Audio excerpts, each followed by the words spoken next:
আল্লামা শেখ সাদী রহমাতুল্লাহ আলাইহি জবরদস্ত আলেম, উনি ওনার ছাত্রদেরকে সুন্দরভাবে পড়ান।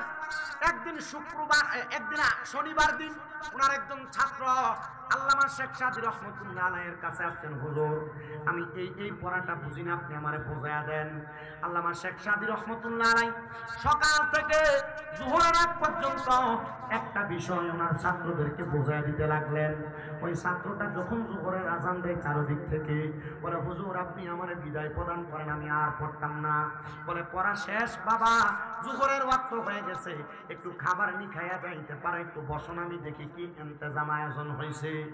আল্লামা শেখ সাদী পেছনে গেলেন, স্ত্রীকে দেখলেন চাউলগুলা পাতিলের মধ্যে নিয়ে ফালাইয়া রাখছেন, আবার তাকায় দেখলেন তরকারিগুলা পাতিলের মধ্যে নিয়ে রাইখা দিছেন। এখন না মানুষ সিলভারের ডেকচির মধ্যে রান্না করে, আগে মানুষ রান্না করতেন মাটির পাতিলার মধ্যে।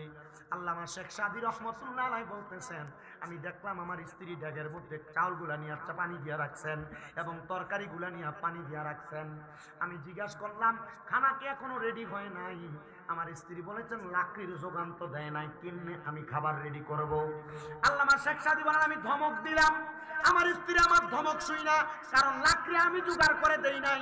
দোস্ত আমার স্ত্রী রাগান্বিত হইয়া ওনার তরকারির পাতিলিয়াটা আল্লামা শেখ সাদীর মাথার মধ্যে এমন ভাবে ফেক্কা মারছে, মারার সাথে সাথে ডেকটা ভাঙ্গা আল্লামা শেখ সাদীর কাঁধের মধ্যে ডেকের কাঁচাটা লাগিয়ে গেছে গা। মালা দিলে যেমন অবস্থা হয়, আল্লামা শেখ সাদীর গলার মধ্যে এই ডেকের কাঁচাটা লাগিয়ে গেছে। আচ্ছা আমরা বেড়ায় যদি হয় এখন যে অবস্থা, যদি বউ ডেক মারা দূরের কথা, শুধু একবার গোলামের ফুট করেছে, বেটির অবস্থা ভালো থাকবো? আল্লামা শেখ সাদী চাইলে ওনার স্ত্রীকে একটা চর মারতে পারতেন। আল্লামা শেখ সাদী চাইলে এই স্ত্রী ত্যাগ করতে পারেন, তিনি ত্যাগ করেন নাই। ভালো আলেম চাইলে আরেকটা বিবাহ করতে পারতেন, তিনি করেন নাই। আল্লামা শেখ সাদী ডাক দিয়ে কয়, স্ত্রী তুমি আমাকে রাগান্বিত হয়ে দেখবা দিয়ে এমন ভাবে আঘাত করলা, ঠিক আছে আমি এখন ঘর থেকে বের হব, আমি মানুষের কাছে যা বলবো আমার স্ত্রী আমারে কত ভালোবাসে, ভালোবাসা আমার গলাতে মালাটা পরাইয়া দিছে। গলাতে আসলে কি মালা না ডেকের কাঁচা? উনি বলতেছেন আমার গলার মধ্যে মালা পরাইয়া দিছেন, এই কথা বলবো। এই কথা বলার সাথে সাথে স্ত্রীর সাথে সাথে আল্লামা শেখ সাদীর পায়ে পড়ে গেছে। ছাত্র ঘরের বাহিরে বারান্দার মধ্যে পড়তেছেন, ছাত্র কই কিরে খাবারের জন্য গেছে, ভিতরে দিয়ে তুফান চলতেছে। এমন অবস্থা দেখা আল্লামা শেখ সাদীর স্ত্রী তার পায়ের মধ্যে ধরে কয়, স্বামী আপনি যদি বাহিরের মানুষের কাছে এই কথাগুলা বলেন, মানুষ আপনারে খারাপ বলবে না, আপনার অবস্থা দেখে মানুষ আমি স্ত্রীকে খারাপ বলে বলে সম্বোধন করবে। হায়রে দুনিয়ার মুসলমান, আল্লামা শেখ সাদী স্ত্রীকে ওনার কথার মারফতে বুঝাইছেন, কিন্তু আমরা সমাজে স্ত্রীদেরকে মারধর করে, আঘাত করে, গালিগালাজ করে। আমার নবী কয় দুনিয়ার পুরুষেরা তোমরা তোমাদের স্ত্রীদেরকে তাদের মা বাবার নাম তুলে গালি দিবা না। নবী গো কেন? আমার নবী কয় আমি হইলাম মহিলাদের বাবা, চিন্তা করেন আপনি যে আপনার বউর মুখ মারানি জি করে গালি দেন, এটা গালি দিলে গালিটা যে রহমতের নবীর উপরে পড়ে, এই জন্য কোনোদিন নারীদেরকে গালি দিয়েন না। আমার নবী কয় উম্মতের দয়ারা তোমরা তোমাদের মহিলাদের গালের মধ্যে আঘাত কইরো না, আপনি কিছু থেকে কিছু হওয়ার আগে গালের মধ্যে চটকনা থাপ্পড় লাগাইয়া দেন। নবী গো কেন আপনি বললেন আঘাত না করার জন্য? নবী আমার বলতেছে এই মহিলারা তোমাদের কাছে সাময়িক সময়ের মেহমান, আমার আল্লাহ তাআলা আবার আল্লাহ তাআলার মেজবানকে ফিরিয়ে নিয়ে যাবেন, এজন্য তোমরা তাদের সঙ্গে বাজে আচরণ করবা না। আবার অনেক পর্দার অন্তরালের মা বোনেরা তাদের স্বামীর সঙ্গে সুন্দর আচরণ করে না। আমি আমার মা বোনদের উদ্দেশ্য বয়ানটা পেশ করতেছি। মাগো রহমতের নবীর হাদিসে মুবারাকা পড়া দেখলাম আমার নবীজি ওনার স্ত্রীদেরকে পানির সাথে তুলনা করেছেন। নবী গো কেন পানির সাথে তুলনা করেছেন? বলে কারণ হইল পানিকে যেই পাত্রে রাখা হয় সেই পাত্রেই পানি থাকে। একটা মহিলা যদি সবকিছু সহ্য করে ধৈর্য ধারণ করে চুপচাপ থাকে, তাহলে আমার আল্লাহ তাআলা ওই মহিলার সংসারের মধ্যে জান্নাতের প্রশান্তি প্রদান করবে। কিন্তু আমাদের মহিলারা স্বামীর উপর অত্যাচার করে, অনাচার করে, গজব আযাব দেয়। রহমতের নবী বলে আমি মেরাজের মধ্যে যাওয়ার পর 3 প্রকারের মহিলা দেখেছি জাহান্নামের মধ্যে। এর মধ্যে 1 প্রকার মহিলা দেখেছি যাদের জিহ্বার মধ্যে গরম রড লাগে টান দিয়া ছিঁড়ে ফেলা হচ্ছে। নবী গো কেন? বলে ওই মহিলা তার স্বামী এবং সন্তানকে লানত দেয়, আযাব গজব দেয়। এবার কোন গোলামের ফুটপুর উপর খোদার গজব ফরক, এমন গালিও বাংলার মহিলারা দেয় কি দেয় না?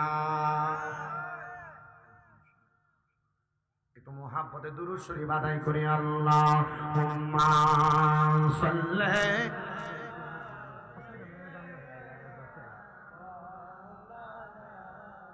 মুহাম্মাদ ওয়া আলা আলি সাইয়্যিদিনা। আপনার কি দুরূদ শরীফ পড়তে কষ্ট হইতেছে? রাহমাতুল লিল আলামিন নবী বলেছেন, আমার উম্মতের মধ্যে সবচাইতে বখিল, সবচাইতে কিপটা ওই উম্মত যার সামনে আমি নবীজি দুরূদ শরীফ পড়া হইল সে তার জবানকে বোবার মতো করে রাখে। আপনাদের কাছে আবদার, মুহাব্বতে দুরূদ শরীফ পড়েন। রহমতের নবীজির ঘোষণা, দুনিয়াতে যেই উম্মত আমি নবীর প্রতি যত বেশি দুরূদ শরীফ আদায় করবে, জান্নাতের মধ্যে ওই উম্মত আমি নবীর তত কাছাকাছি থাকবে। আমরা নবীর কাছাকাছি থাকতে চাই কিনা?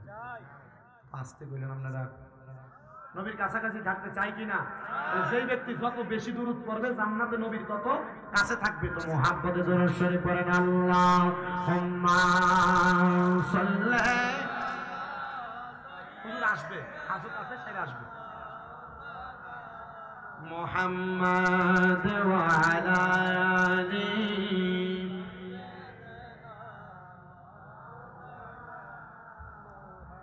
দেখছো নি মনে ভেবে মনে প্রেমনি করছো নবীর শানে, নইলে থাকবা রোজ হাসরে মুহাম্মদ ইয়া রাসূলুল্লাহ। আল্লাহুম্মা এসে আর আমার লাগে না, রাসূলুল্লাহ চলে গেছে, এটা বেশি বড় করে গেছে। মুহাম্মদ ওয়া আলা আলি সাইয়্যিদিনা। আমার দুনিয়ার মুসলমান মা বোনদের কাছে আবদার, মা বোনেরা স্বামীকে লানত প্রদান করবেন না। লানত প্রদান করলে জিহ্বার মধ্যে গরম রড লাগাই দিয়া আপনার জিহ্বাটাকে টেনে টেনে ছিঁড়ে ফেলা হবে।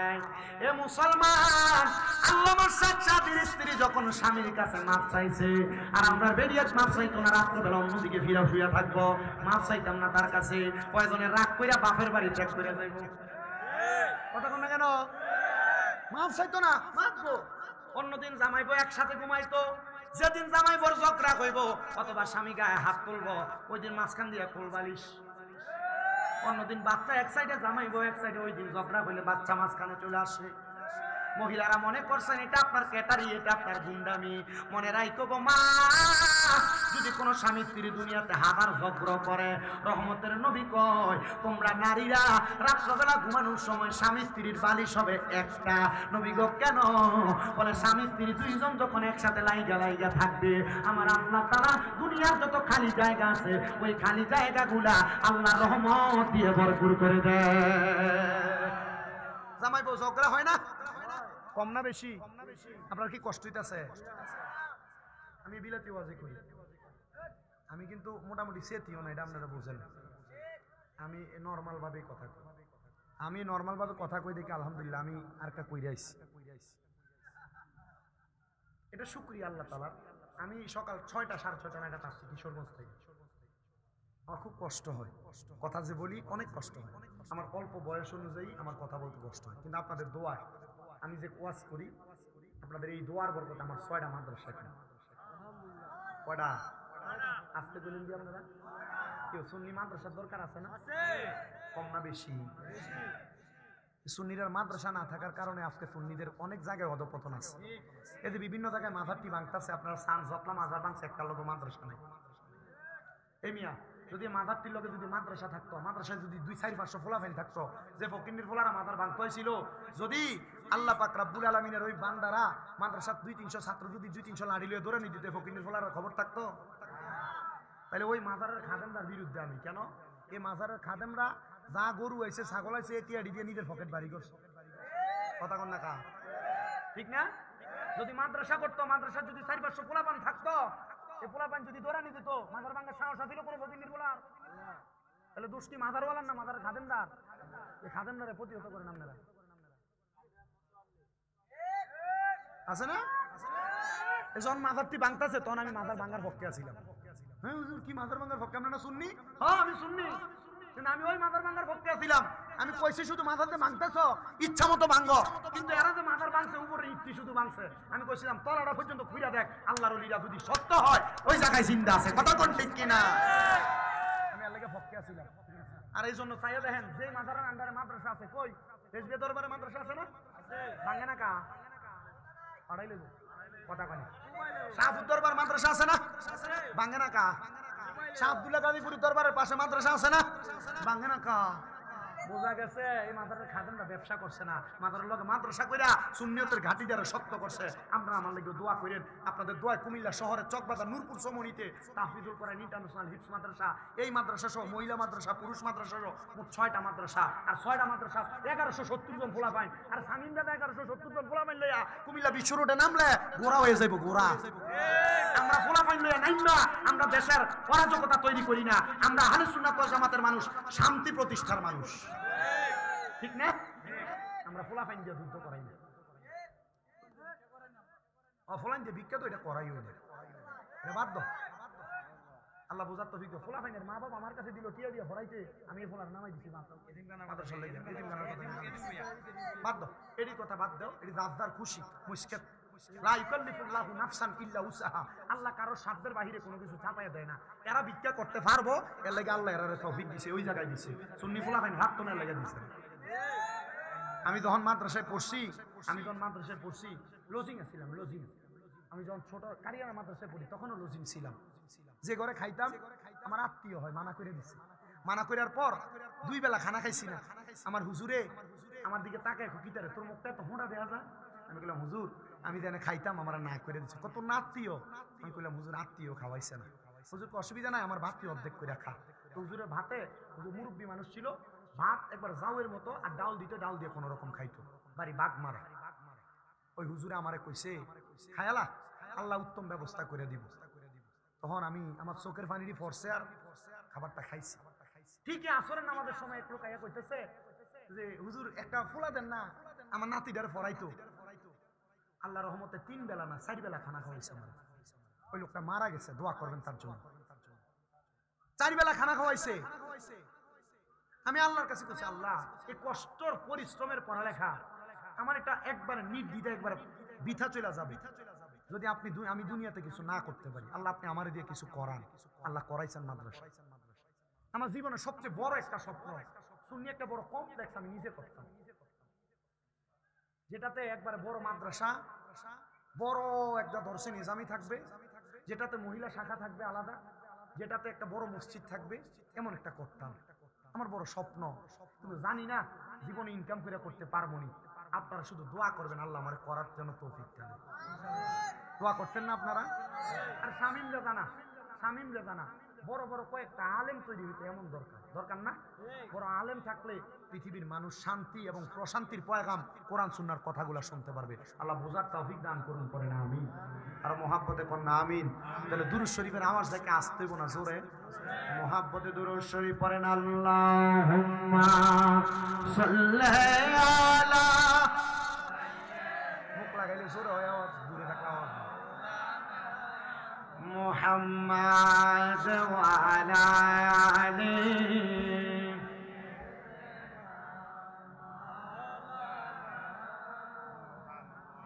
এ মুসলমান,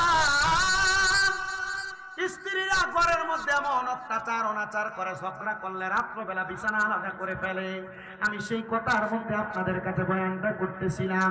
আমি মা বোনদের উদ্দেশ্যে সোশ্যাল মিডিয়ার মাধ্যমে বলতে চাই, কখনো স্বামী থেকে আলাদা হইবেন না। অনেক মহিলারা দুনিয়ার জমিনের মধ্যে স্বামীর প্রতি অনাচার করে স্বামীর সাথে রাত্রিও যাপন করে না, স্বামীর সাথে ঝগড়া হওয়ার কারণে। মনে রাখবেন, আপনারা আপনাদের স্ত্রীদেরকে জানিয়ে দিবেন, যদি কোনো স্বামী তার স্ত্রীটাকে রাত্রবেলা রাত্রি যাপন করার জন্য অথবা ফিজিক্যাল রিলেশনের জন্য ডাক দেয়, আর ওই স্ত্রী যদি তার স্বামীর ডাকের মধ্যে সাড়া না দেয়, তাহলে আল্লাহর আযাবের ফেরেশতারা ওই মহিলাকে সারা রাত্রি পর্যন্ত আযাব গজব দিতে থাকে। এজন্য আপনারা এই কথাগুলো আপনাদের স্ত্রীদেরকে জানান করে দিবেন। আল্লামা শেখ সাদী রাহমাতুল্লাহ আলাইহি বলে, আমার স্ত্রী আমার কাছে ক্ষমা প্রার্থনা করেছে, দুনিয়ার মানুষের দলেরা তোমরা তোমাদের স্ত্রীদেরকে ক্ষমা প্রার্থনা করার কথা বলো। হুজুর আল্লামা শেখ সাদির জীবনে ঘটা এই ঘটনা কেন তিনি কিতাবে লিখলেন? উনি এটা দিয়ে বুঝাইছেন আমার স্ত্রী ছিল নমনীয়, আমার স্ত্রী ছিল ক্ষমা সুন্দর দৃষ্টিতে থাকা মানুষ, এজন্য মানুষ যেন এটা পয়রা শিক্ষা গ্রহণ করে। আমি এই জন্য কথাটা আমার কিতাবে উল্লেখ করে দিলাম। আল্লামা শেখ সাদি ছাত্রের সামনে যায় না, ছাত্র খাবার খাওয়ার জন্য রেডি হয়ে আছেন।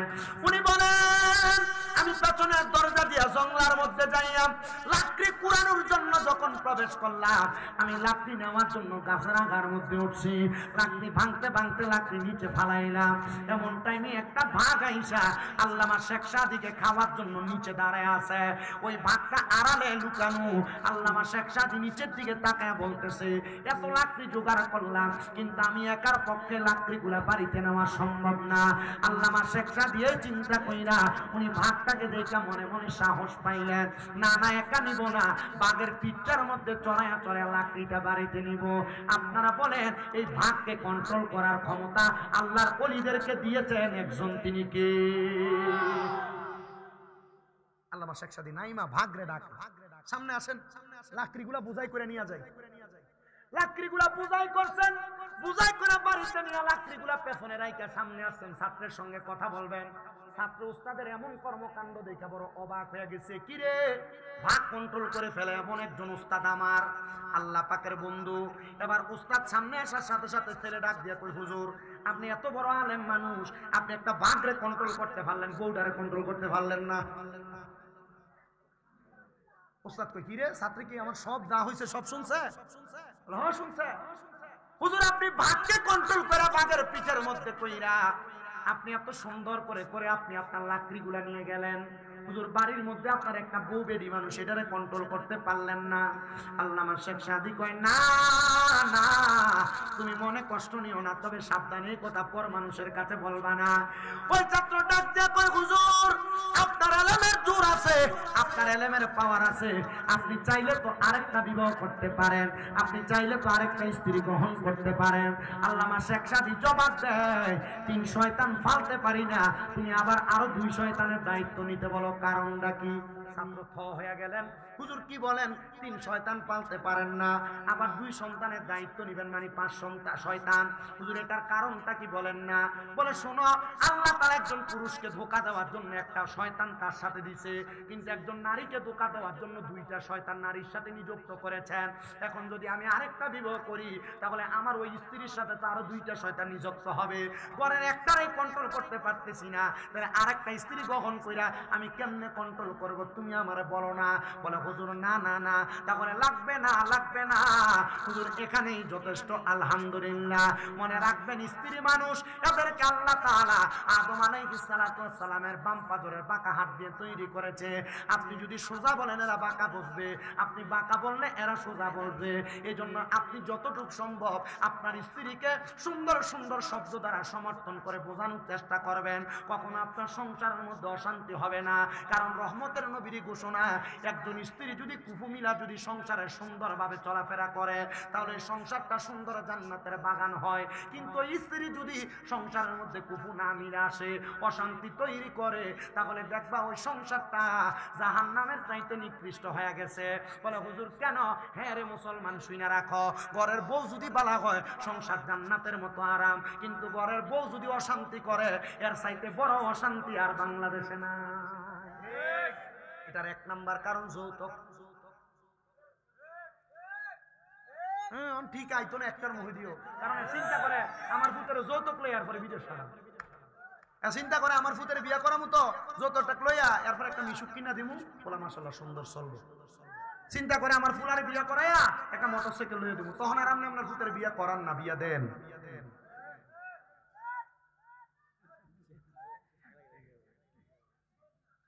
আপনার কথা কন, এই অশান্তির মূল কারণ কি?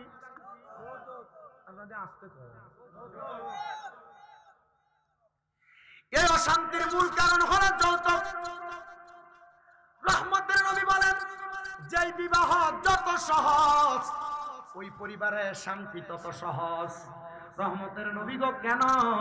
বলে এই যৌতুকের মাধ্যমে বিবাহ প্রথা হওয়ার কারণে দুনিয়ার মানুষের অশান্তি অশালীনতা বেড়ে যায়। আর এই অশান্তি অশালীনতার কারণে দুনিয়ার মানুষ দুনিয়ার জমিনের ভিতরে সাংসারিক জীবনে শান্তি পায় না। এ মুসলমান ইমানদার, 2 নাম্বার কারণ সংসার অশান্তি যদি হয় এটা হলো স্বামীর পরকীয়া। আপনি দুনিয়ার জমিনে আপনার স্ত্রী থাকার সত্ত্বেও আপনি আপনার স্ত্রীর সামনে মিথ্যা কথা বলেন, আপনি আপনার স্ত্রীর সামনে অন্য কোনো নারীর প্রশংসা করেন। এটা করার কারণে আপনার স্ত্রী আপনার সংসারের মধ্যে অশান্তি করবে। মহিলারা এমনি অশান্তি করে না, 3 কারণে একটা মহিলা পরিবারের মধ্যে অশান্তি তৈরি করে। নবী গো কোন 3 কারণে অশান্তি তৈরি করে? আমার নবী বলে 1 নাম্বার, মহিলার স্বামী যদি নেশা করে।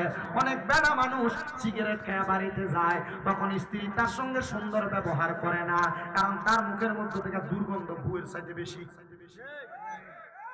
তখন আর আপনার বউর আপনার ভালো লাগে না, আমার ছোটটা যেটা এটার ভালো লাগে, কারণ আপনার মুখের ভিতরে এমন দুর্গন্ধ সিগারেট খাওয়ার কারণে। স্ত্রী অশান্তি করার কারণ কয়টা? আপনাদের আসতে কয় কারণ? এই 3 কারণ। নবী গো কোন 3 কারণ? বলে 1 নাম্বার, স্বামী যদি দুনিয়ার জমিনের মধ্যে থাকা অবস্থায় নেশাগ্রস্ত হয় অথবা বাদে কোনো খাবার আহার করে, এটার কারণে ওই স্ত্রী অশান্তি তৈরি করে। আমি আরেকটা কারণ নিজে বাইর করে দেখলাম, ওই স্বামী যদি তার স্ত্রীর সামনে অন্য কোনো নারীর প্রশংসা করে, ওই স্ত্রী কোনোদিন ওই কথা সহ্য করতে পারে না। মনে রাখবে, একটা মহিলা কোনোদিন তার স্বামীকে অন্যের সাথে ভাগাভাগি করতে পারে না, কোনোদিন ভাগাভাগি করতে চায়ও না। আপনারা মনে করেন আপনার স্ত্রী আপনাকে সন্দেহ করে, আপনার স্ত্রী আপনাকে বিভিন্ন বিষয় বিভিন্ন প্রশ্ন করে। না না না, মনে করবেন যে বউ যে জামাইরে যত বেশি সন্দেহ করে, এই বউ এই জামাইরে তত বেশি ভালোবাসে। কারণ এ জানে আপনি যদি অন্য কোনো নারীর সাথে বিবাহ বন্ধনে আবদ্ধ হয়ে যান, অন্য কোনো নারীর সাথে সম্পৃক্ত থাকেন, তাহলে তার ভালোবাসাটা ভাগ হয়ে যাবে। এজন্য যদি সন্দেহ বেশি করে মনে করবেন আপনার বউ বেশি ভালোবাসে, রাত্রবেলা বেশি বাইরে বাইরে থাকলে আপনার স্ত্রী আপনার ফোন দিয়ে জ্বালায়, এটা ভালো। আমরা মনে করি না মাগো আমার ব্যাপারে তুমি মাথা ঘামাও না, এটা ভালো জিনিস। আপনার স্ত্রী আপনার পাশে যায়। এর মধ্যে আরেকটা কারণ, সেটা হলো দুনিয়ার বর্তমান যে শ্বশুর শাশুড়িরা, এরা এদের ছেলের বউকে তারা নিজের মেয়ের মতো মনে করে না, এজন্য সবচাইতে বেশি সংসারের মধ্যে অশান্তি তৈরি হয়। আর বউয়েরা শ্বশুর শাশুড়ি নিজের মাইয়ার মতো মনে করে না। শ্বশুর শাশুড়ির কথা হইলো যে কি, আমার মাইয়ার জামাইটা বড় বালা, আমার মাইয়ার কথাটি শুনা শুনা চলে, কিন্তু আমার ফুলার একটা বেডতে আছে তার বউয়ের কথা হয়। আমার মায়ের জামাইটা বলে ভালা, ঠিক না? আপনার মায়ের জামাইটা বলে ভালা, ভালো হলে আপনার মায়ের কথা শুনে তো স্বাভাবিক আপনার ছেলের বউয়ের কথা আপনার ছেলে শুনতেই পারে। নিজের মাইয়া সকালবেলা বাসন করা দুঃখ কাজ কাম করুক সেটা চায় না, কিন্তু নিজের ছেলের বউ মুড়ির মতো খাটুক এটা চায়, ঠিক না? এজন্য শ্বশুর শাশুড়িদের কাছে আবদার থাকবে, আপনারা আপনাদের ছেলের বউদেরকে নিজের মেয়ের মতো মনে করবেন। দেখবেন আপনার ছেলের বউটা আপনি মা বাবারে আপনারা নিজের মা বাবার মতো মনে করবে। আর 3 নাম্বার কারণ, মহিলারা মানবে না, যদিও না মানে কথাটা সত্য। বলে হুজুর কেমনে সত্য? 3 নাম্বার কারণ হলো, একটা পরিবারের অশান্তি তৈরি হওয়ার কারণ হলো একটা মাইয়ার মা কেমন কানে কানে কইয়া দেয়, জিগো তোর জামাই যা কামাই করে তুই একটু খোঁজ খবর লস না, তার মা বাপের সব টিয়া পয়সা দিয়ে তোর তো একটা ভবিষ্যৎ আছে। এ কানে তুলে দিল। এবার আপনি কামাই করে আসলে বাড়িতে আপনার প্রত্যেক ওয়াক্তে জিগায় তুমি কত টাকা কামাই করছো, কই তোমার টিয়াটা কই দাও না। এ যখন কোন মহিলা তার স্বামীর কামাই রুজিতে ইন্টারফেয়ার করে, এই ইন্টারফেয়ারটা করার কারণে স্বামী অশান্তি তৈরি করে। মাগো তোমার কাছে আমার আবদার হইল, তোমার স্বামী যা ইনকাম করুক আর না করুক, তুমি এটার ব্যাপারে মাথা ঘামাইও না। দেখবা তোমার স্বামী তোমার 3 দায়িত্ব পালন করে কিনা। 1 নাম্বার শারীরিক, 2 নাম্বার তোমার মানসিক, 3 নাম্বার তোমার সংসারের ভরণ পোষণ দেয় কিনা। যদি দেখো এই 3 দায়িত্বটা পালন করে, তাহলে তোমার স্বামীর ব্যাপারে তুমি আর কোনো মাথা ঘামাইবা না। কিন্তু বর্তমান সমাজের মহিলা এই ব্যাপারে বড় সতর্ক। ও মা, যদি জান্নাতের মধ্যে যাইতে চাও মনে রাখবা গো মা, তোমাদের জন্য রাজি আছেন, অসুবিধা নাই তো আপনারা। হযরত আহমদ খানজুম রাহমাতুল্লাহ আলাইহি উনি বলেন, আমি তখনও বিবাহ করি নাই, আমার বয়স 28 বছর বয়স। আমি আমার আল্লাহ তাআলার ইবাদত করি। আমি চিন্তা করতে লাগলাম, আমি যদি বিবাহ করি আমি এই সময়টা আমার স্ত্রীকে দেওয়া লাগবে, আমি আমার মাওলারে সেই সময়টা দিতে পারবো না। হযরতে আহমদ খাজা উনি যখন রাস্তা দিয়ে হাইটা হাইটা যায়, উনি বলেন আমার কাছে আয়েশা, হযরতে খাতুনে ফাতেমা নামক একজন মহিলা, উনি আয়েশা আমারে ডাক দিয়ে কইরে, আহমদ তোমাকে আমার বড় পছন্দ, তোমার প্রশংসা পুরো বস্ত এলাকার মধ্যে ছড়াইতো, তুমি বলো না আমারে বিবাহ করবে কিনা? আহমদ খায়তুম বলেন, না, আমি বিবাহ করলে আমার আল্লাহরে আমি সময় দিতে পারবো না, এই জন্য আমি বৈবাহিক জীবনে আবদ্ধ হতে চাই না। মহিলা ডাক দিয়া কয়, আহমদ তোমারে মনে করেছিলাম তুমি বড় বীর পুরুষ, তুমি বড় নিষ্ঠাবান পুরুষ, কিন্তু তুমি আমার প্রতি ইনসাফ করতে চাইতেছো না, আমারে বিবাহ করতে চাইতেছো না। আর তুমি বিবাহ করো না, বিবাহ করলে তুমি দেখবা আমি তোমার সাংসারিক জীবনটাকে সুন্দর করে ফুটিয়ে তুলবো। বলে কেন গো? বলে আমি দুনিয়া জমিনের মধ্যে হেদায়েত পাওয়ার জন্য কোনো ব্যক্তি পাই না, তবে আমার বিশ্বাস তোমার মতো একজন নিষ্ঠাবান, তোমার মতো একজন হক্কানি আলেমের সাথে যদি আমার বিবাহ হয়ে যায়, তাহলে আমার সংসারটা সুন্দর এবং স্বাধীন ভাবে চলাফেরা করবে। ওই ফাতেমা নামক মহিলা আহমদকে ডাক দিয়ে বলেন, আহমদ বিবাহ করবানি? আহমদ বলে, আমি ভেবে চিন্তে আপনাকে বলবো, তবে আপনি একটু আল্লাহর দরবারে ইবাদত কইরা কইরা আপনি আমার আল্লাহ তাআলার কাছে জানতে চান আমি আপনার স্বামী হিসেবে উপযুক্ত কিনা। বলে কি ইবাদত করব? বলে ওই ইবাদতের নাম হলো সালাতুল ইস্তিসকা অথবা সালাতুল হাজতের নামাজ আপনি আদায় করেন। কেমনে গো, কেমনে আদায় করব? বলে আপনি রুকু দিবেন, সিজদা করবেন, সিজদা রুকু সিজদা শেষ কইরা আপনি সালাম ফিরায়া সিজদার মধ্যে যাইয়া মুরাকাবার নিয়তে চোখটা বন্ধ কইরা আমার চেহারাটা আপনি স্মরণ করবেন আর বলবেন, আল্লাহ যেই ব্যক্তিকে আমি দেখতেছি সেই ব্যক্তি স্বামী হিসেবে কেমন হবে। এবার মহিলা বলে, বাড়ির মধ্যে যাইয়া আমি ইস্তেখারা কইরা আমি দেখলাম এই ব্যক্তি আমার স্বামী হিসেবে বড় উপযুক্ত। আরে দুনিয়ার মা, দুনিয়ার বোনেরা, দুনিয়ার ছেলেরা, শুধু সুন্দরী মাইয়া তোমার বিয়ার উপযুক্ত না। মাইয়ারা মনে রাখবা গো, টাকাওয়ালা স্বামী, শুধু টাকাওয়ালা স্বামী শুধু তোমার উপযুক্ত না। মনে রাখবা, বহুত টাকাওয়ালার কাছে মাইয়া বিয়া দেওয়ার পরে বহুত সম্পদওয়ালারা ওই মাইয়াটার কুত্তার ছাওয়ার মতো ফিরে মাইয়াটার কোনো খোঁজ খবর নেয় না। এমন অবস্থা বাংলার সমাজে নারীগুলার উপর নির্যাতন হয়। এমন অনেক জায়গার মধ্যে খবর পাওয়া যায়, ছেলে টাকা দেইকা বিয়া দিছে, কিন্তু ওই টাকাওয়ালা ছেলেটা মাইয়াটার উপর অত্যাচার অনাচার করে। আরে টাকা পয়সা ধন দৌলত বেশি জিনিস না, যদি সন্তানটা দিনদার হয়, ছেলেটা যদি আল্লাহওয়ালা হয়, টাকা পয়সা কম হইলেও হালাল খাবারের মধ্যে বরকত আছে না? না না। এখন বর্তমানের মেয়েরা ওনাদের কথা হলো মোটামুটি একটা টাকাওয়ালা বেড়া যদি বিয়া করা যায়, এটা বুড়ো হইলে অসুবিধা নেই। হ্যাঁ ঠিক না? কাকা কাকা কেমন এরা চিন্তা করে একবার বুড়ো হইলে অসুবিধা নেই, কিন্তু তার পরবর্তী সময়টা সে কিভাবে কাটাবে সেটা বলতে পারে না। এজন্য টাকা যাচাই করার আগে মাইয়া বিয়া দেওয়ার সময় সন্তানটার কি যাচাই করবেন? আদর্শ। বলেন না কি না, কি এর আদর্শ? আমি রিক্সা চালাই, আমার মাইয়ার দামে হইতে হবে বিদেশি।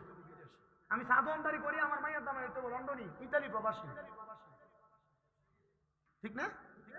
না পোলাপান আপনারা যারা আছেন, অনেক পোলাপান, এই যে আমি কয়দিন আগে ফেসবুকে দেখছি, তারা জিজ্ঞেস কি রে তুই না সুপারি চুরি করো, তুই ইতালি এসেছিস কি লেগে সুন্দর মেয়ে বিয়ে করতে?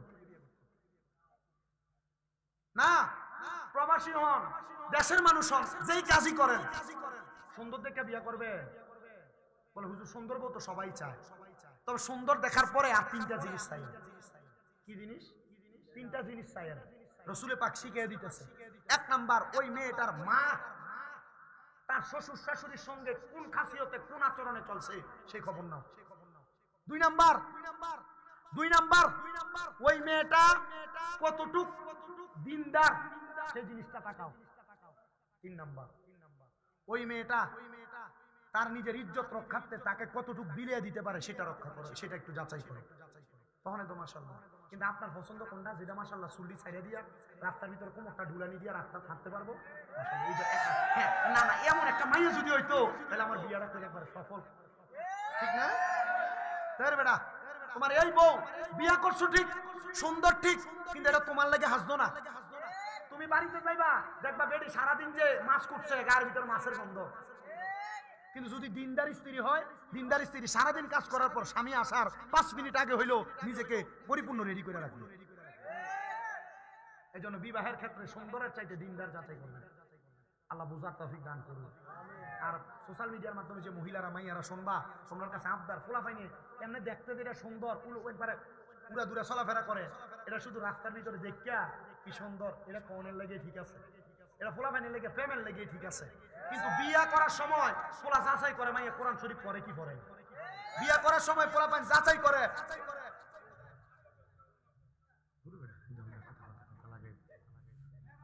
আমি অতলা কথা কইতাম না, আমি কম কথা কই, যদ্দূর কইতেছি অদ্দূরে আলহামদুলিল্লাহ। আমি শুধু বিরিয়ানি খাওয়াই না রে, শুধু একটু বলাইতেছি। মিঠা কথা কস, তুই যাইতে বিরিয়ানি সারা যাবি, তার তোর খেয়াল রাখবি। আবার আচ্ছা, আল্লাহ কবুল করো, আমিন করো। তো যে কথাগুলোর মধ্যে ছিলাম একটু অল্প কথা শেষ করে দিই। তাহলে বিবাহের ক্ষেত্রে ছেলেরা, মেয়েটা দেখবেন কি ওলা, দিনদার, বলেন না কি দার, দিনদার। আপনারা মাইয়া যারা বিয়ে দিবেন বাপরা, আপনারা দেখবেন ছেলেটা দিনদার, টাকাওয়ালা না, সম্পদওয়ালা না। সম্পদওয়ালা অনেক সোশ্যাল মিডিয়াতে নেটের মধ্যে খবর পাওয়া যায়, মাইয়ার কুত্তার মতো ফিডায়, কুত্তা বিলের মতো। কুত্তা বিলের দাম থাকে, ওই মাইয়ের দাম থাকে না। আল্লাহ আপনারা বোঝার তৌফিক দান করুন। ওই মহিলা পরের দিন এক সপ্তাহ পর্যন্ত ইস্তেখারা করে। এক সপ্তাহের ভিতরে উনি মুরাকাবার মধ্যে দেখছেন ওনার স্বামী হিসেবে আহম্মদ খুজাইমাই যুক্ত, উপযুক্ত। ডাক দিয়া কয়, আহম্মদ খুজাইমা, আহম্মদ খুজাইমা, তুমি আমারে বিবাহ করো। এবার যখন বিবাহ করলেন, ওনাদের সাংসারিক জীবন সুন্দরভাবে কাটতেছে। কিন্তু আহম্মদ খুজাইমা কোন জামানার আল্লাহর ওলি? হযরত বাইজিদ বুস্তামি যেই জামানার আল্লাহর ওলি, আহম্মদ খুজাইমা সেই জামানার আল্লাহর ওলি। হযরত আহম্মদ খুজাইমা বলখি রাহমাতুল্লাহ আলাইহি বলে, আমি একদিন আমার বাড়ি থেকে বের হওয়ার পর আমি রাস্তার মধ্যে দেখলাম আমার স্ত্রী হযরত বাইজিদের সঙ্গে দাঁড়ায় দাঁড়ায় কথা বলতেছে। আমি এইটা দেখে বড় আগান্বিত হয়ে গেলাম। আমার স্ত্রীকে প্রশ্ন করলাম, স্ত্রী গো, তুমি যে এই বাইজিদের সঙ্গে কথা বলেছো, তুমি কি জানো না তোমার কারণে আমাকে আল্লাহ তাআলা জাহান্নামের আগুনে জ্বালাইব? বলে কেন? এবার আল্লাহর নবীর একটা হাদিস শরীফ আহমদ খুজাইমা ওনার স্ত্রী ফাতেমারে শোনায়া দিছে। ও মুসলমান, ও চান্দিনারারির চরের বাবারা, মনে রাখবা গো, মনে রাখবা গো, মনে রাখবা। আল্লাহর নবী বলতেছে একটা মহিলার কারণে 4 জন পুরুষ মানুষ দুজকে জাহান্নামের আগুনে যাবে। এর মধ্যে 1 নম্বর, কোন মেয়েকে যদি বাবা জন্ম দেওয়ার পর বাবা যদি পর্দা না করায়, বাবা যদি বেহায়াপনাতে ছাইরা দিয়ে রাখে, তাহলে ওই বাবা তার মেয়ের কারণে দুজকের আগুনে জ্বলা লাগবে। বলে হুজুর কেন কেন, কারণটা কি বলবেন নি? আমরা জানি একটা মেয়ে মানে একটা জান্নাতের মালিক, 2টা মেয়ে মানে 2টা জান্নাতের মালিক, 3টা মেয়ে মানে নবীজির সাথে জান্নাতে থাকবো। কিন্তু রহমতের নবী বলে একটা বাবা যদি কন্যা জন্ম দেওয়ার পর ওই কন্যাটাকে জান্নাতি শুরুতে পর্দার সাথে না লালন পালন করে, তাই ইউসের বেশে লালন পালন করে, তাহলে ওই বাবা ওই মাইয়ার কারণে দুজকে যাবে। একটা ভাই যদি তার বোনকে পর্দা না করায়, তাহলে ওই ভাইটা তার বোনকে বেপর্দা ছেড়ে দেওয়ার কারণে, তার ভাইটা বেপর্দা বোনটাকে ছেড়ে দেওয়ার কারণে ওই ভাইটা জাহান্নামের আগুনের মধ্যে জ্বলতে থাকবে। আর 3 নাম্বার হইল, কোন স্বামী যদি তার স্ত্রীকে পর্দা না করায়, আপনারা যারা বিবাহ করেছে আপনারা আপনাদের স্ত্রীদেরকে এমনি ছেড়ে দেন, চান্দিনা বাজার ঘুরে আপনার স্ত্রী এখানে সেখানে ঘুরে, মনে রাখবেন বেপর্দা ভাবে ঘোরাফেরা করার কারণে, আপনি আপনার স্ত্রীকে পর্দা না করানোর কারণে, আপনার স্ত্রীটার কারণে আপনি স্বামীও দুজকের আগুনে জ্বলা লাগবে। এজন্য কোন সন্তান যদি তার মাকে পর্দা না করায়, তাহলে সন্তান তার মায়ের কারণে দুজকের আগুনে জ্বলা লাগবে। ও সন্তানের জনেরা, আমি আপনাদের কাছে পরজনে আপনার জানাই, আপনারা দুনিয়াতে যে যা করেন না কেন, দুনিয়ার জমিনে থাকা অবস্থায় আমার আল্লাহ তাআলার আদেশ মোতাবেক আল্লাহ যে বলেছেন ওয়াকারনা ফি বুয়ুতিকুন্না ওয়ালা তাবাররুজনা তাবাররুজাল জাহিলিয়াতিল উলা, তোমরা তোমাদের নারীদেরকে জাহিলিয়া যুগের মহিলাদের মতো বের হতে দিবা না। আর মুসলমান দেখেন না রাস্তার মধ্যে ইফতিজিং এর শিকার হইতেছে, এরা পর্দা করেন না মাইয়া না, বেপর্দা মহিলা মহিলারাই রাস্তায় ইফটিজিং এর শিকার হয়, বেহায়াপনা করা মেয়েরাই ইফটিজিং এর শিকার হয়। কিন্তু আমাদের সমাজ এত নিকৃষ্ট সমাজ, আমাদের সমাজ এমন বাদে সমাজ, আমাদের সমাজের মানুষরা ভাই বোনকে, স্বামী স্ত্রীকে, ছেলে মাকে এবং দুনিয়ার বাবা মেয়েকে ব্যাপারটা বেহায়াপনা করার জন্য সুযোগ করে দেয়। গায়ে হলুদের অনুষ্ঠানে নাচানাচি করে, মাইয়া বাবা কিছু বলে না। আরে মুসলমানের দলেরা, ভাই তুমি তোমার বোনটা ব্যাপারটা চলে তুমি কিছু বলো না, জানোনি তোমার এই বোনটা তোমার দুর্ভোগের কারণ হয়ে যাবে। এই জন্য সবার কাছে আপনারা তাদেরকে পর্দা করাইবেন, পর্দা করাইলে আপনারা জান্নাতের অধিকারী হইতে পারবেন। আমি আপনাদের কাছে এলোমেলো ভাবে অনেকগুলো বিষয়ের উপর কথা বলার চেষ্টা করেছি। আসেন সামনের দিকে বাড়ি অল্প কথাই শেষ করে দিই। আহমদ খুজাইমা বলে, আমার স্ত্রীর সঙ্গে যখন এই কথা বললাম, আমার স্ত্রী বলে, স্বামী গো আপনার হক আমার প্রতি আছে, আমি কোনোদিন পরপুরুষের সাথে হকটা নষ্ট করব না। বলে স্ত্রী হক নষ্ট করবে না জানি, আমি চাই না তোমার শরীরের সৌন্দর্য অন্য কোনো পুরুষ মানুষ দেখো। কিন্তু আমাদের মহিলারা স্বামীর জন্য সাজে না, এরা মার্কেটে যাওয়ার সময় সাজে, দাওয়াতে যাওয়ার সময় সাজে, জামাই বাড়িতে আসার পর স্ত্রীর অবস্থাটা এতটা ভালো দেখে না। তখন মনে রাখবা মহিলারা, তোমার চেহারা সুরত, তোমার শরীরে জামা কাপড় সুন্দর থাকার কারণে তোমার জামাইরও আর তোমারে ভালো লাগে না, পাশের বাড়ির বাবিটারে ভালো লাগে। এজন্য আপনার স্বামী যদি অন্য কোনো নারীর দিকে যদি চোখও দেয়, আগে আপনার দায়িত্বটা আপনার, আপনি নিজেকে একটু বুঝেন যে আপনি আপনার স্বামীর প্রতি সুন্দর আচরণ করেন কিনা, আপনার স্বামীকে আপনি একটা মডেল সুরত আপনি দেখান কিনা। না আপনি থাইনে ফেত্তিনির মতো জামাইয়ের সামনে কি বইটা করার বেটা কথা কন না কেন, সামানের মতো ব্যবহার ভাল লাগে না।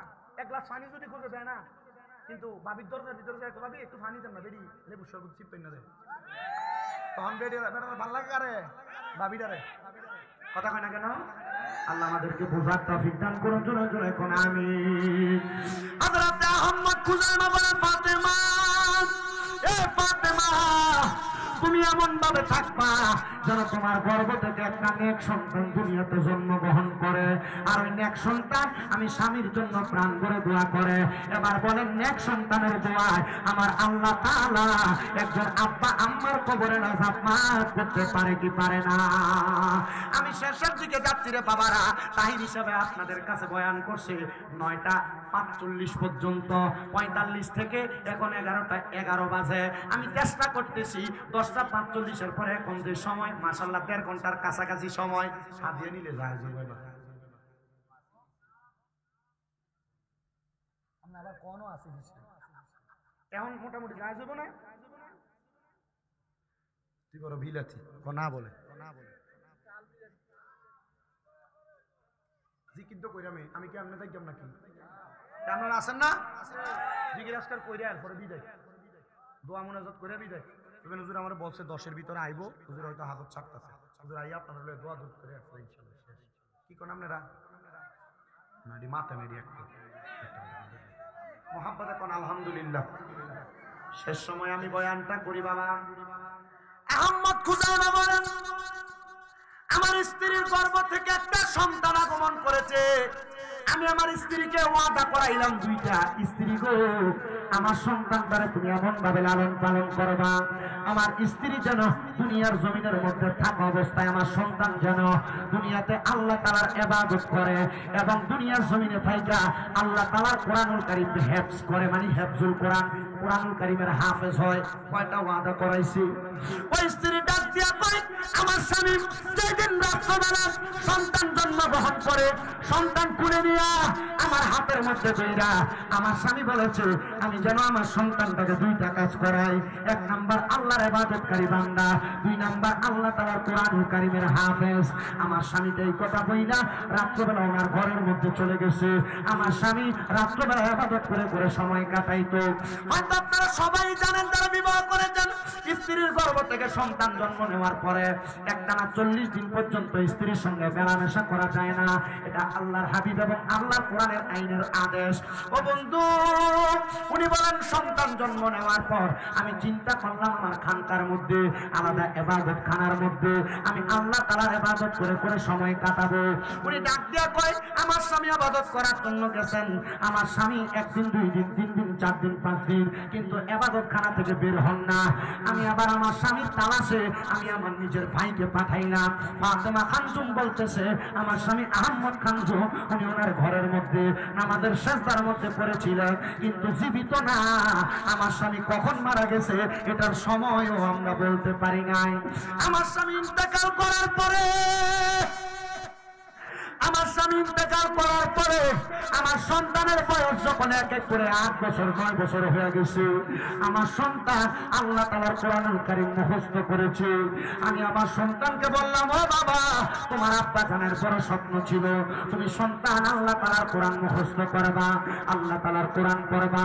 আল্লামা ফরিদউদ্দিন আত্মার রহমাতুল্লাহ আলাইহি লিখিত তাজকিরাতুল আউলিয়ার মধ্যে হযরত আহমদ খান বরকি রহমাতুল্লাহ আলাইহি জীবনীতে ঘটনাটা সুন্দর করে দেওয়া। ওই ছেলের ডাক দিয়া কই, তোমার আব্বার বড় স্বপ্ন ছিল তুমি আল্লাহ ওয়ালা হবে, তুমি আল্লাহর কোরআন মুখস্থ করবে। সন্তান তুমি বলো না তোমার আব্বার জন্য তুমি দোয়া করছনি?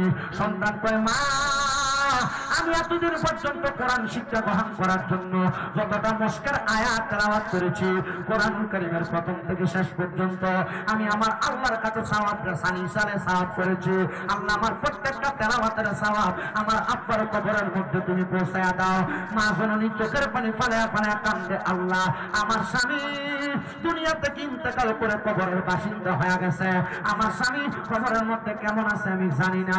ও আল্লাহ আমার স্বামীর কবরটাকে নাজাতের ফয়সালা করে দাও। এই কথা বইলা সন্তানটাকে নিজের কোলের মধ্যে মাথাটা রাখায়া সন্তানটারে নিয়ে কাঁদতে কাঁদতে মা ছেলে দুইজন ঘুমায় গেছে। হঠাৎ করে রাত্রি যখন গভীর হয়ে গেছে গো, ওই সন্তানটা ঘুম থেকে জাগ্রত হইয়া ডাক দিয়া কয়, মা ও আমার আম্মা জান, আমি বড় মারাত্মক একটা স্বপ্ন দেখছি গো। বলে, কি স্বপ্ন দেখছো? বলে, আমি স্বপ্ন দেখলাম কে জানি ঘুমের মধ্যে আইসা আমার মাথাটার মধ্যে হাত বুলাইয়া আমার কপালের মধ্যে চুমা দিতেছে। আমি পরিচয় জিজ্ঞাসা করলাম, কে গো আপনি, আপনার পরিচয় কি? উনি আমার পরিচয় দেয়, উনি হইল আমার জনম দেখি বাবা। ও মা, আমার আব্বা জানের এই শুরুতে আমি দেখছি।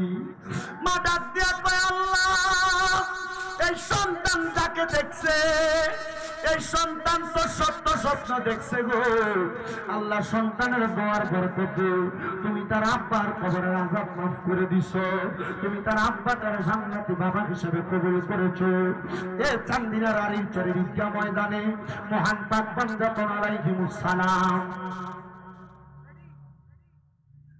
পরিকুলের শিরোমণি হযরতে শেখ সৈয়দ মীর মহিউদ্দিন আব্দুল কাদের জিলানী আল হাসানী ওয়াল হুসাইনির স্মরণে বিশেষ করে আল্লামা শেখ মোহাম্মদ আবু সুফিয়ান খান আবিদি হুজুর কিবলার আগমন উপলক্ষে এই এলাকার চাঁদপুর হাজীগঞ্জ কাদেরিয়া চিশতিয়া হুসাইনিয়া দরবার শরীফের খলিফা মোহাম্মদ সুন্দর আলী আল কাদেরী রহমাতুল্লাহ আলাইহির স্মরণে আত্মবাসরিক পবিত্র উরুস ও সুন্নি সম্মেলনে যারা আসছেন বাবারা, ওই সন্তান যদি কুরআনুল কারীম হিফজ করার পর তার আব্বার জন্য দোয়া করার পর স্বপ্ন দেখে তার আব্বা জানকে আল্লাহ মাফ করে দিছে, আব্বা জানকে জান্নাতের পোশাক পরাইছে, আপনারা বলেন যাদের আজকের মাহফিলের মধ্যে বাবা নাই, আপনারা যদি আব্বার জন্য মনটা ভরে দোয়া করেন আমার আল্লাহ তাআলা আপনাদের আব্বার কবরের আযাব মাফ করতে পারে কি পারে না?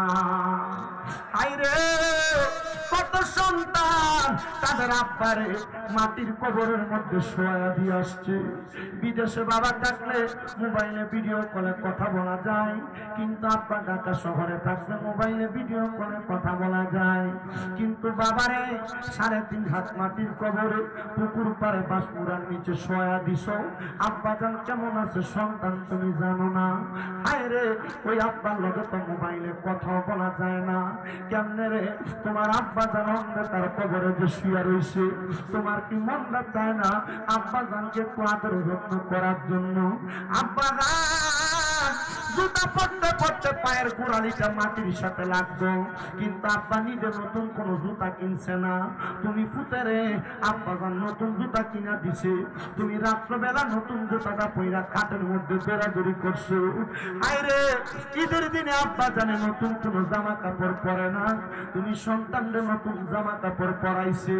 আব্বারে যদি জিজ্ঞাসা করতে আব্বা আপনি যদি নতুন জামা কাপড় পরেন না, আব্বা উত্তর দিত এখন কি আর আমার ঈদের বয়স আসেনি। লুঙ্গিটা জোড়া তালে দিয়া পড়তো, পুরান পাঞ্জাবিটা আয়রন কইরা ইস্তারি কইরা পড়তো। আব্বার অভাবের কথা আব্বা বলতো না, শুধু বাবা বলতো এখন কি আর আমার ঈদের বয়স আসেনি। এখন সন্তান তোমার কাছে টাকার অভাব নাই, কিন্তু তোমার আব্বার বড় অভাব। হায়রে কত টাকা তোমার কাছে, কিন্তু তোমার আব্বারে 500 টাকা দিয়া কিনে একটা লুঙ্গি পরাইতে পারো না। আব্বা জান অন্ধকার কবরে। বাবা তুমি কেমন আছো ছোট মাটির ঘরে, তোমার কথা হৃদয় মাঝে পড়ছে বারে বারে। ভালোবাসি তোমায় বাবা বুকটা যে যাইছি রে, তোমার কথা হৃদয় মাঝে পড়ছে বারে বারে। বাবা গো ও বাবা, বাবা গো ও বাবা, ওরে দরজাটা খুলতে কে যাই ঢোকা, বাবা বুঝি বলছে এলে নাকি খোকা। বুকের ভিতরটা লড়ে চড়ে উঠে, সবাই আছে শুধু বাবা নেই, শুধু বাবা নেই। কত আব্বা ধমক দিয়া সন্তানকে শাসন করছে। এখন রাত্র বিরাত্র বেশি হয়ে গেলে আর কেউ ধমক দিয়া ঘরে ঢুকায় না, ঢুকাইব কেমনে পাপ্ত অন্ধকার কবরে। এ চান্দিনা রানীর দরের পর্দার অন্তরালের মা, বাপের বাড়িতে যাওয়ার পর সবার মুখটা দেখো, কিন্তু জনম দুঃখী আব্বার মুখটা তো দেখো না। আইরে মা জননী বড় কষ্ট করে তোমার দুনিয়ার আলো দেখাইছে, ওই মা দুঃখিনী অন্ধকার কবরে কেমন আছে তুমি সন্তান জানো না। ওই মা জননী কাপড়ের রাস্তার মধ্যে 10-5 টাকা বাইন্দা রাখছে, ওই টাকা খুইলা খুইলা তুমি সন্তান স্কুল মাদ্রাসায় যাওয়ার সময় দিছে। মার কাপড়টা ছিঁড়া থাকলে মা সিলেয়া সিলেয়া পড়ছে, মা নতুন কোন জামা কাপড় পরে নাই। ওই মার কবরে শোয়া দিয়ে আসছো, তোমার কাছে টাকার অভাব নাই। ঈদের দিনে কত মানুষ নতুন জামা কাপড় পরে, সন্তান তুমি তোমার মারে একটা 500-1000 টাকা দিয়া কিনা জামদানি কাপড় পরাইতে পারো না। পরাইবা কেমনে তোমার ওই মা দুঃখিনী অন্ধকার কবরে। ওরে 3.5 হাত গর্তে ফেলে কেমন করে আইলা চলে, তোমার বাড়ি আইতে দেরি হইলে যেই মা ঘুমাইতো না, ওই কবর দেশে মায়ের পাশে একটু রইলি না রে। কবর দেশের খবর রইলি না। কেমন আছেন বাবা মনি, কেমন আছে মা জননী, একবারও তো ছায়া দেখলি না। ওই মা বাবারে কষ্ট দিয়া দুনিয়াতে দিন কাটাইয়া কোনদিনও শান্তি পাবি না।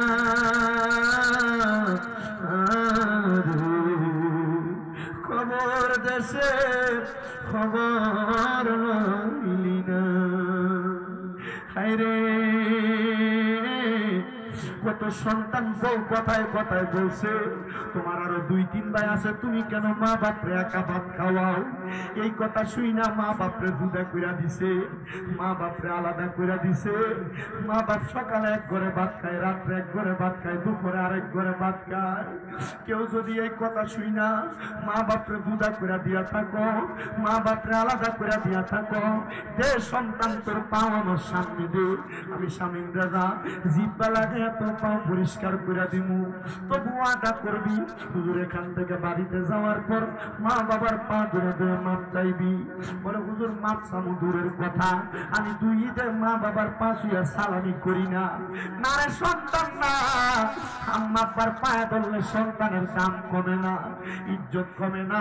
আম্মা আব্বার কাছে নত হইতে পারলে, ছোট হইতে পারলে সমস্ত জগতের কাছে আল্লাহ বড় বানায় দেয়। কারণ আমার নবী বলেছে রাদার রব্বি ফি রিদাল ওয়ালিদাইন, আম্মা আব্বার সন্তুষ্টিতে আমার আল্লাহ সন্তুষ্টি হয়ে যায়। আরে আল্লাহ যার প্রতি সন্তুষ্ট হয়ে যায় তার জন্য জান্নাত অবধারিত হয়ে যায়। যদি কেউ মা বাবারে কষ্ট দিয়া থাকো, অন্যায় করে থাকো, এখান থেকে বাড়িতে যাইয়া আম্মা আব্বার পায়ে ধরে মাপ চাইবা। অনেকে চিন্তা করে হুজুর আমি তো কোনোদিন মা বাবার সাথে অন্যায় করি নাই, আমিও কি মা বাবার পায়ে ধরে মাপ চামু? আমি বড় বড় সন্তান, অন্যায় করো আর না করো আম্মা আব্বার পায়ে ধরবা। আজকের মাহফিল কবুল হবে কি হবে না এটার গ্যারান্টি কেউ দিতে পারবে না। তবে আমি একটা গ্যারান্টির কথা বইলা দিয়া যাই, আগামী কালকে যদি দেখো এই রাড়ির তোর সহ আশেপাশে এলাকার কোন মুরব্বী চা দোকানে কয় হ্যাঁ শামীমরা একটা ছোট ছেলে আসছিল ওয়াজ করার জন্য, তার কথা শুই না যাইয়া আমার ফুটে বাড়ির মধ্যে আমার পায়ে ধরে মাপ চাইছে, মনে করবা মাহফিল কবুল হয়ে গেছে। বলে হুজুর কেন গো, কেন মাপ চাইবো? আরে বাবা আম্মা আব্বার পায়ের কাছে ছোট হইতে পারলে আমার আল্লাহ তোমার বড় বানায় দিব। কিন্তু সন্তান ওই মা বাপরে কষ্ট দিয়া মক্কায় যায় হজ করতে, মদিনায় যায় হজ করতে। তুমি কি শোনো নাই নবী বলছে সাখাতুর রাব্বি ফি সাখাতিল ওয়ালিদাইন, আমার আম্মা আব্বার সন্তুষ্টিতে আল্লাহ তাআলা অসন্তুষ্টি হয়। তাহলে তুমি মা বাপরে কষ্ট দিয়া 5 ওয়াক্ত নামাজ পড়ো কি লাভ হইব? আম্মা আব্বারে খানা না দিয়া তুমি দুনিয়াতে দিন কাটাইলে কি লাভ হবে? সন্তানের তলেরা জানি না তুমি মাপ চাইবা কি চাইবা না, কিন্তু অনেকে চিন্তা করে হুজুর যারা বাড়িতে আব্বা আছে তারা বাড়িতে যাইয়া আব্বার পায়ে ধরে মাপ চাইব, আমার তো আব্বা নাই, আমি কার পায়ে ধরে মাপ চাইব? ও হুজুর যাদের বাড়িতে মা আছে তারা বাড়িতে যাইয়া মার পায়ে ধরে মাপ চাইব। হুজুর আমার তো মা নাই, আমি কার পায়ে ধরে মাপ চাইব? সন্তান চিন্তা করবা না, আম্মা আব্বা যদি কবরে থাকে মাপ চাওয়ার কোনো সুযোগ না থাকে, একটু পরে আখেরি মুনাজাত হয়ে যাবে। ওই মুনাজাতের মধ্যে কোন সন্তানের মা মারা যাওয়ার পর, বাবা মারা যাওয়ার পর যদি তুমি রব্বির হামহুমা কামা রব্বায়ানি সগীরা ওয়া কুর রব্বির হামহুমা কামা রব্বায়ানি সগীরা বইলা আল্লাহ তাআলার কাছে চোখের মনি কোঠার মধ্যে একটা মাছির মাথা পরিমাণ পানি চাইরা দিয়া কাঁদতে পারবো, আমার আল্লাহ তাআলা তোমার পানিটা মাটিতে পড়ার আগে তোমার মা বাবার জীবনের গুনাহ মাফ করে দিবে। এবার আপনারা বলেন ওই আম্মা আব্বার প্রতি সদাচরণ, আম্মা আব্বার কাছে সন্তান ক্ষমা চাইলে তার দাম কি কমে না বাড়ে? আল্লাহ তাআলা সন্তানের দাম এবং সম্মান দুনিয়া আখিরাত সুন্দর এবং সজীব উজ্জ্বল করে দিক, জোরে পড়েন আমিন।